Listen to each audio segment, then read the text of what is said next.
Helga,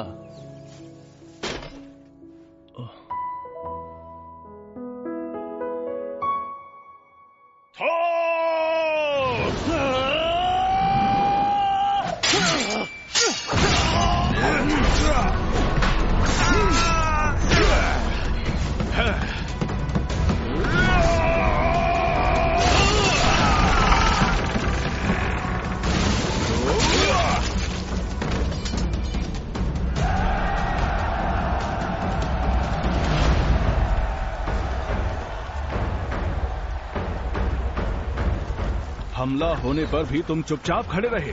तबीयत ठीक नहीं है क्या? माफ करना, मुझे झपकी आ गई थी। हमारी फौज बहुत बिखरी हुई है, हम उनके दूसरे हमले का सामना नहीं कर पाएंगे। थॉरकेल, पहली पंक्ति को सामना करने भेज देना जैसे ही फ्लॉकी नजदीक आए। क्या तुम उस सिरफिरे की बात कर रहे हो? ठीक है, भेज दूंगा। और तुम क्या करोगे?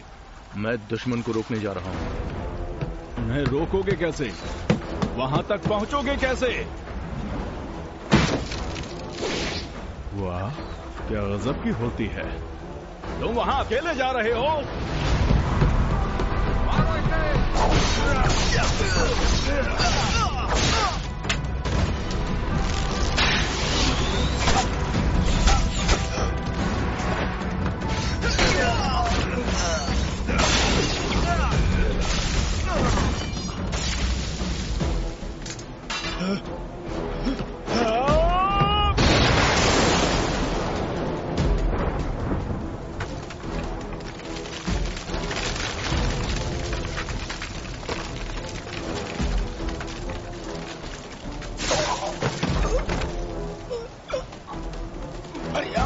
माफ करना।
थॉरफिन, भेड़ों को चारा दे दो और गाय का दूध दो लो। ठीक है।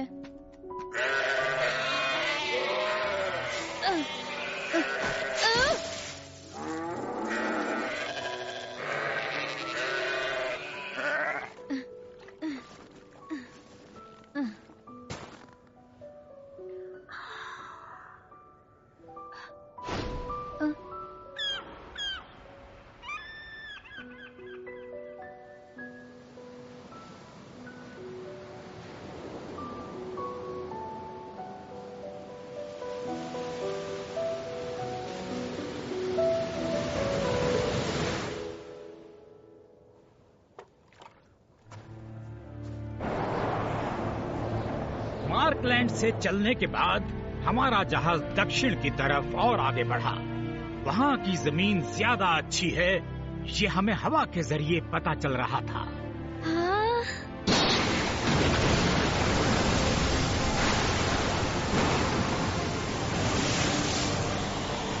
और फिर हमें वो जगह मिल गई, एक नया महाद्वीप।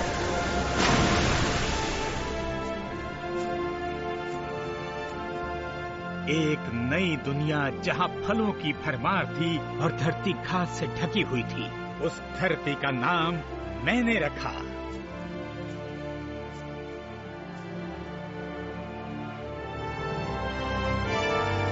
मैंने उसे नाम दिया विनलैंड। सुनकर मजा आया बच्चों? अब समझ आ गया मैं लीफ एरिक्सन क्या क्या कर सकता हूँ। आप तो कमाल के लीफ अंकल। फिर क्या हुआ? वहाँ कोई था? क्या वहाँ गर्मी थी? क्या वो जगह आइसलैंड से बड़ी थी? हाँ बिल्कुल, वो जगह यहाँ से बहुत बड़ी थी। हर तरफ हरियाली ही हरियाली थी वहाँ। हमें वहाँ रहने वाले कुछ आदिवासी भी दिखे। हम एक दूसरे की भाषा नहीं समझ सकते थे, लेकिन हम दोस्त बन गए। ये पंखों वाली टोपी और पाइप उन्होंने तोहफे में दिया था। देखो, ये देख रहे हो? सिर्फ सच्चे योद्धाओं को ही इसे पहनने की इजाजत है।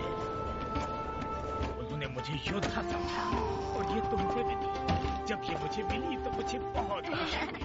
कमाल है। ये क्या, बच्चे अभी तक जाग रहे हैं, सोए नहीं? छूकर देख सकता ऐसा हूँ? इसलिए क्योंकि मैं चाहती थी कि वो लीफ की कहानियाँ सुने। सिर्फ सच्चे योद्धाओं को? आप तो सचमुच बहुत कमाल के हैं। अच्छी है ना? तुम अच्छे बच्चे हो थॉर्फिन। बड़े होने पर मेरे साथ जहाज पर चलोगे? क्या? मुझे अभी जाना है। क्या अभी? हाँ? मुझे तो ये झूठ लग रहा है लीफ अंकल।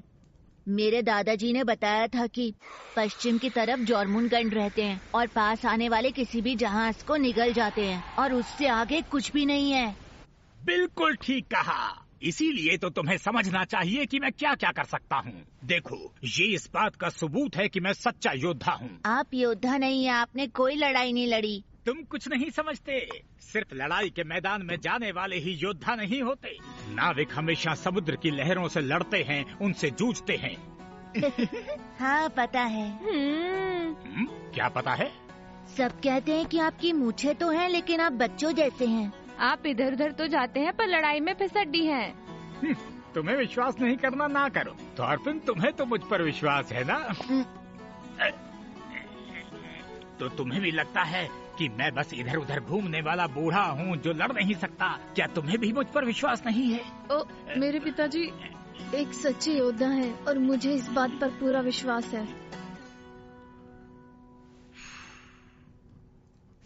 सुनो थॉर्स, ये बच्चे सोचते हैं कि मैं पागल हूँ। इन्हें समझाओ कुछ। चलो, आज के लिए इतना काफी है। मेरी बात सुनो एरी, चलो इन सबको घर भेज दो। ठीक है, अभी भेजता हूँ। चलते हैं, फिर मिलेंगे। बाय।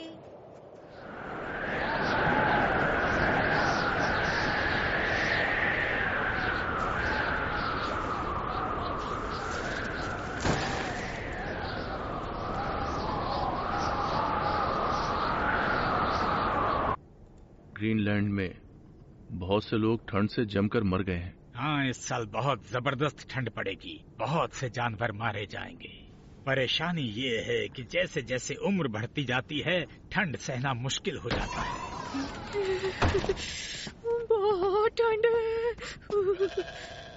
इन्हें लाने के लिए शुक्रिया। सिर्फ ये दोनों हैं जो कमजोर होते जा रहे हैं। तुम्हें ठंड लग रही होगी इल्वा। आओ, आग के पास आकर बैठ जाओ। मुझे नहीं बैठना। सो जाइए माँ, नहीं तो आपको ठंड लग जाएगी। मैं बिल्कुल ठीक हूँ। जरा भेड़ों को बांधने में मेरी मदद कर दो। ठीक है। यहाँ जिंदगी मुश्किल हो गई है। सही कहा।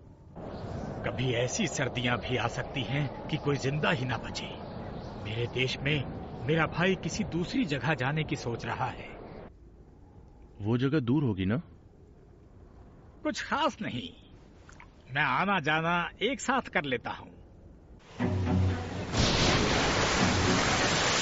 आगे बढ़ो। ग्रैंड पहुंचने वाले हैं। कैप्टन थॉरफिन देखो, क्या हुआ? जॉर्मुनगंड आ गया है। तुम मेरे हाथों से नहीं बचोगे।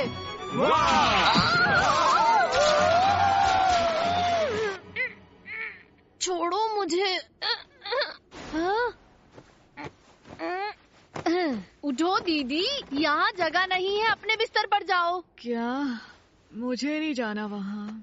ये सही नहीं है, इस कंबल को मैंने गर्म किया था। ये लोग अब भी बातें कर रहे हैं। उनकी तरफ ध्यान मत दो, तुम चिंता करने का काम बड़ों पर छोड़ दो। इधर आओ, जल्दी से कंबल में दुपक जाओ।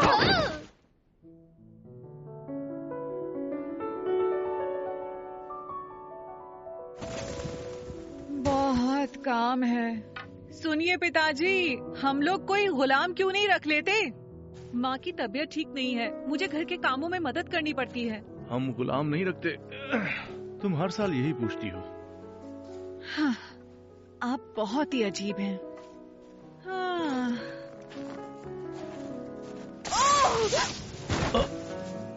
इल्वा, लगा था जैसे मर जाऊंगी। चोट तो नहीं लगी ना?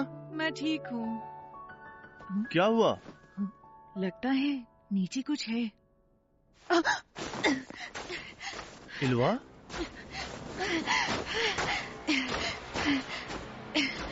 हाँ?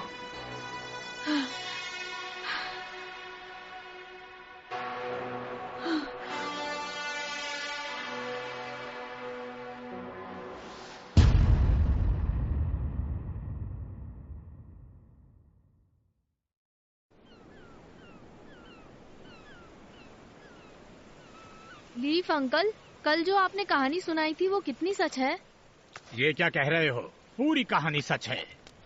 तो मुझे जहाज पर ले चलिए, अगर मैं देखूंगा तो विश्वास हो जाएगा। शरारती, तुम जहाज पर जाने के लिए ऐसा कह रहे हो? अगर तुम्हें जहाज पर जाना है तो अपने पिताजी से पूछो।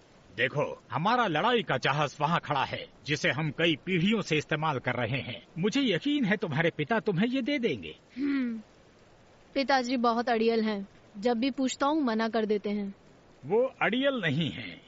हाँ? जानते हो थॉरफिन, समुद्र बहुत खतरनाक होता है। जब मैं जवान था तो एक बार समुद्र में जमी बर्फ में फंस गया था। मैं तब ग्रीनलैंड आया ही था। मैं लापरवाह था। जल्द ही हमारा खाने का सामान खत्म हो गया। अपनी भूख मिटाने के लिए हमें बर्फ खानी पड़ी। फिर बर्फ की वजह से हमारी नाव टूट गई। समुद्र पर जमी बर्फ पर चलने के सिवा हमारे पास कोई रास्ता नहीं था। फिर एक दिन ऐसा आया जब सिर्फ मैं ही जिंदा बचा था। मेरे सभी 6 साथी ठंड से मर गए थे।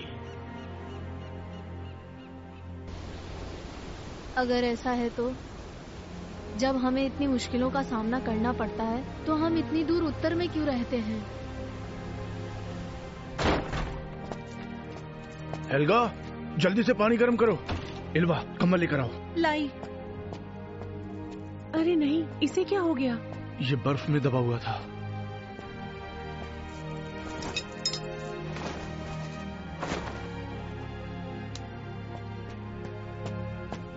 देखकर डर लग रहा है। क्या हुआ है इसे? आग में और लकड़ियां डाल दो। लेकिन पिताजी, लगता नहीं ये जिंदा है। इसके हाथ पैर तो अकड़ चुके हैं। देखने से तो ये बहुत ही खतरनाक लग रहा है। ये हमारे गांव का तो नहीं है, लेकिन बर्फीले तूफान में ये बाहर क्या करने निकला होगा? क्या करने निकला होगा? ये एक भागा हुआ गुलाम है।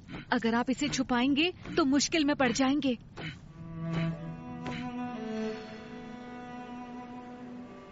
हम वहाँ से भाग आए। बहुत पहले मेरे पूर्वज बड़ी दूर रहा करते थे, पूर्व दिशा में, उस धरती पर जिसका नाम है नॉर्वे। वो यहाँ के मुकाबले गर्म इलाका है, जहाँ समुद्र जमता नहीं है। वो अच्छी जगह है, बहुत सारी खाड़ियों से घिरी हुई। लेकिन एक दिन एक शक्तिशाली आदमी हेरल्ड वहाँ पहुँचा। हेरल्ड ने जंगल में फैलती आग की तरह हमारे गांवों को जीत लिया। उसने अपने आप को नॉर्वे का राजा घोषित किया और वहां राज करने लगा। उसने लोगों को मजबूर किया कि वो या तो राजा का कहना माने या नॉर्वे छोड़कर चले जाएं। बहुत से लोग हेरल्ड के अत्याचारों से परेशान थे। वो हेरल्ड की पहुंच से दूर एक दूसरी जगह चले गए और वो दूसरी जगह है ये आइसलैंड। ये झूठ है। मुझे पता है आप झूठ बोल रहे हैं। मेरे पिताजी और पूर्वज कायरों की तरह भागकर आए हो, ऐसा हो ही नहीं सकता।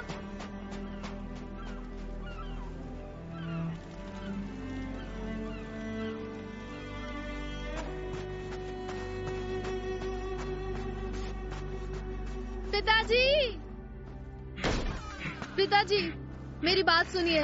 लीफ अंकल कहते हैं कि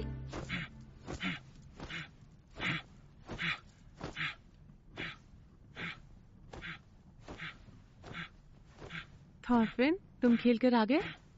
ये कौन है माँ? ये किसी का गुलाम है, भागा हुआ। इसे होश आ गया। हे, सुनो, तुम्हारा नाम क्या है? मुझे ठंड लग रही है। अरे आग, इल्वा, आग को जलाए रखना। अच्छा, ठीक है। बताओ, तुम यहाँ किस जगह से आए हो?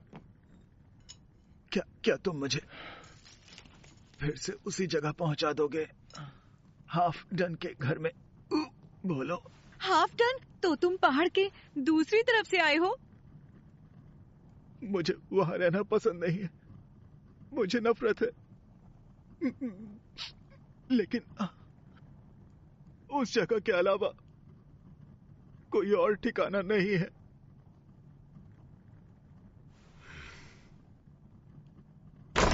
सुनो थॉर्स, जल्दी चलो, हाफ डन तट पर पहुंच गया है। वो लोग फिर से लड़ाई करने के लिए आए हैं। बस तुम ही उसे कुछ समझा सकते हो।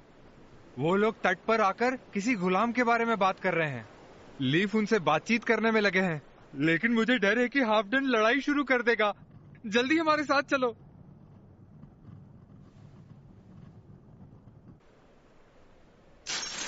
इंसान के शरीर पर सिर्फ एक ही गहना अच्छा लगता है और वो है हार। सोने या चांदी का नहीं, लोहे की जंजीरों का हार। इंसान को सही तरीके से रहना सिखाना हो तो बस उसके गले में जंजीर डाल दो। ठीक कहा ना मैंने? कल रात मेरे गुलाम ने जंजीर तोड़ी और भाग निकला। उसके बारे में किसी को पता है? हमसे लड़ाई की कोशिश मत करना। तुम सुधरोगे नहीं, पुरानी लड़ाइयाँ फिर से शुरू करना चाहते हो। ये पहले भी परेशानियां खड़ी करता रहा है। हमें इसे रोकना होगा, वरना यहाँ लड़ाई शुरू हो जाएगी। अकड़ मत दिखा, मैं अब तक तुझे भूला नहीं हूँ। पिछली लड़ाई में मेरा बायां हाथ तूने ही काटा था। वो इसलिए क्योंकि तूने मेरे छोटे भाई का पैर काटने की बेवकूफी की थी। छोड़ो इसे। मेरा भाई अब कभी भी चल नहीं पाएगा। आज मैं तेरा पैर काट दूंगा। तो आजा फिर, कानून से आखिर डरता ही कौन है?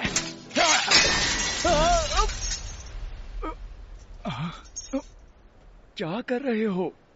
मैं तुझे बांध दूंगा।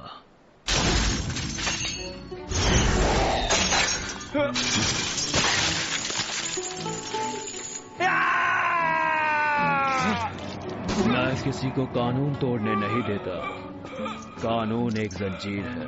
अगर किसी इंसान को कानून सिखाना हो तो उसे कानून से ही बांध दो। हमेशा याद रखना, जो गुलाम भागा है वो जवान गुलाम है। क्या किसी ने उसे देखा है?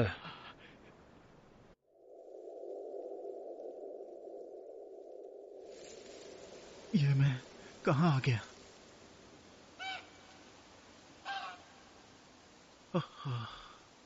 मैंने इतनी शांति आज से पहले कभी महसूस नहीं की। खुद को संभालो, होश में रहो, जागते रहो, वरना मर जाओगे। शांत हो जाइए। पिताजी, माँ, दीदी, तुम सब यहाँ पर थे। मुझे तुम्हारी चिंता हो रही थी। हम सबको अलग अलग जगह बेच दिया गया था। मैं कहाँ पर हूँ और क्यों हूँ, मुझे कोई बताए।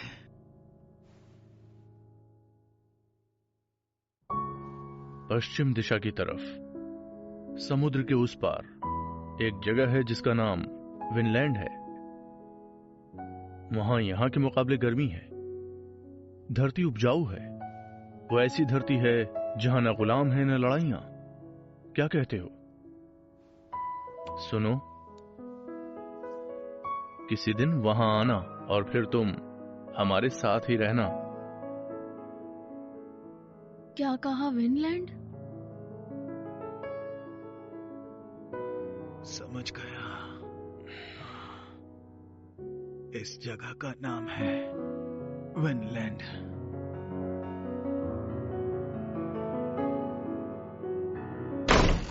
हाँ?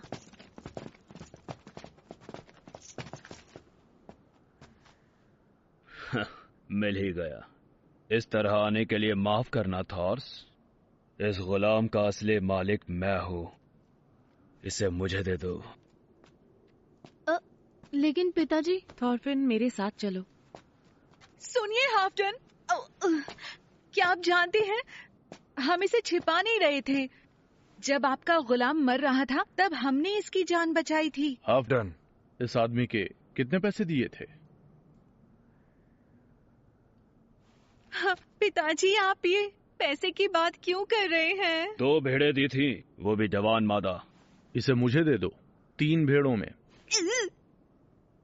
बोलो हाफटन। मैं इसे ले जाऊंगा और दूसरे गुलामों के आगे इतना मारूंगा कि दोबारा भागने की हिम्मत नहीं करेगा।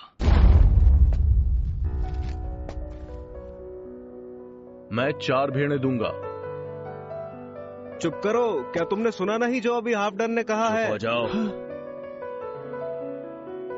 अगर इससे दुगनी मांगू तो दे दूंगा। सभी मादा भेड़ें 3 साल से कम की हैं।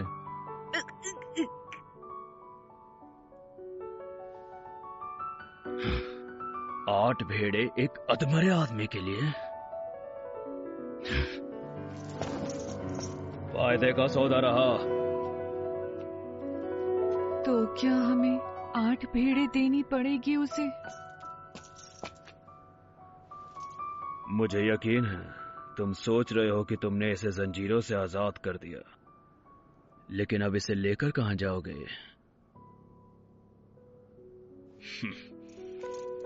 भेड़ें कौन सी लेनी है ये मैं पसंद करूंगा।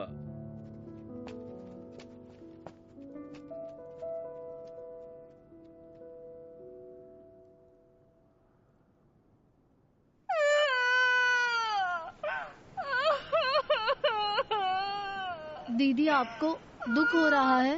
बिल्कुल हो रहा है। उसके बदले हमने 8 भेड़ें दी और वो मर भी गया। पिताजी, ये क्या किया आपने? आपको ऐसा नहीं करना चाहिए। चुप हो जाओ अब। पिताजी, क्या हम भी यहाँ भागकर आए थे? लीफ अंकल ने बताया कि हमारे पूर्वज भी पूर्व दिशा से यहाँ भागकर आए थे। क्या ये बात सच है? हाँ, कहा तो यही जाता है।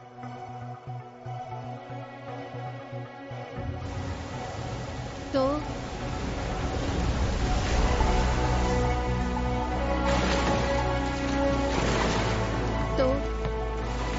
जो यहाँ से भाग जाना चाहते हैं वो कहाँ जाते हैं?